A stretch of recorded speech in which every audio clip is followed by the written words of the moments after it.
Hi, it's Andy. I'm inviting you to tune in on Wednesday at 7 p.m. to hear about the state of our great Commonwealth. The address will be live on KET and my social media channels. I'm going to talk about how despite everything we've been through, including a pandemic, tornadoes, flooding, ice storms, a polar plunge, temporary but tough inflation, and even a war in Europe, the state of our Commonwealth is still strong, and our future is bright. You will hear just how tough we are and learn about some of the amazing people, like our first responders, who've helped us navigate historic challenges. I'll talk about the progress we've made in rebuilding Western and Eastern Kentucky for families impacted by those deadly natural disasters. And I'll also discuss the 2 amazing years of economic growth and prosperity we have just seen. With the books closed on 2022, we have now secured the best 2-year period for economic growth in state history. In those 2 years, we've announced the creation of 42,600 full-time jobs all across Kentucky. And these are good-paying jobs, with our average incentivized wage seeing an 11.5% increase over 2021. We have now also cemented Kentucky's status as the electric vehicle battery production capital of the United States, and we've announced some of the largest economic development projects in our history. Kentucky's signature bourbon and spirits industry had its #1 year for growth in our state. Our fiscal house is also strong. The current projection is that we will post the 4 highest years of budget surpluses in the Commonwealth's history.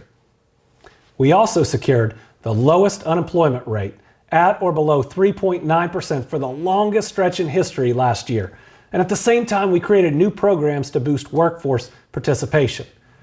We increased efforts to improve public safety, and we pushed forward major infrastructure projects that have been planned for decades.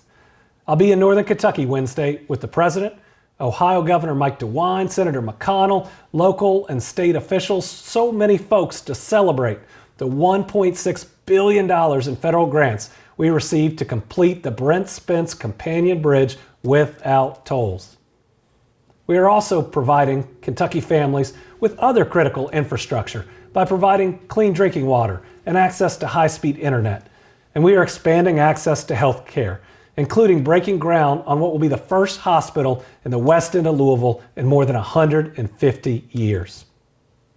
2023 provides a special opportunity for this state and in this legislative session, an opportunity to change everything for the better, to be the generation that ushers in a new era of prosperity.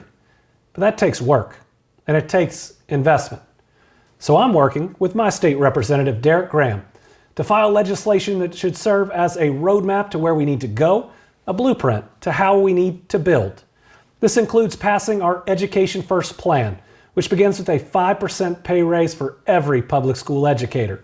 This raise is necessary to help address Kentucky's shortage of nearly 11,000 public school teachers. It's also time for universal pre-K. Universal pre-K helps young parents rejoin the workforce while ensuring every child is kindergarten ready. I'm also calling on the General Assembly to finally legalize medical cannabis. Far too many Kentuckians are not getting the care they need to treat life-threatening and chronic conditions like veterans suffering from PTSD or Kentuckians dealing with cancer. That's why after years of inaction, I issued an executive order that just took effect. It allows people to access this safe and effective pain relief treatment without fearing a misdemeanor. We need to finally pass sports betting because Kentuckians overwhelmingly support it, and that should be reason enough. These are the right things to do for our Kentucky families. Folks, it's time to double down, to lead with our values, to push politics aside. And if we do, I know there is nothing that we cannot achieve. Together, we can turn these 2 amazing years of historic progress into decades of lasting prosperity. And we have the chance to be the generation that realizes the dream of every parent and grandparent across Kentucky, that our kids will never have to leave this Commonwealth if they don't want to, because no matter how big they dream, they can chase every one of those dreams right here at home. That's a future worth fighting for. Thank you.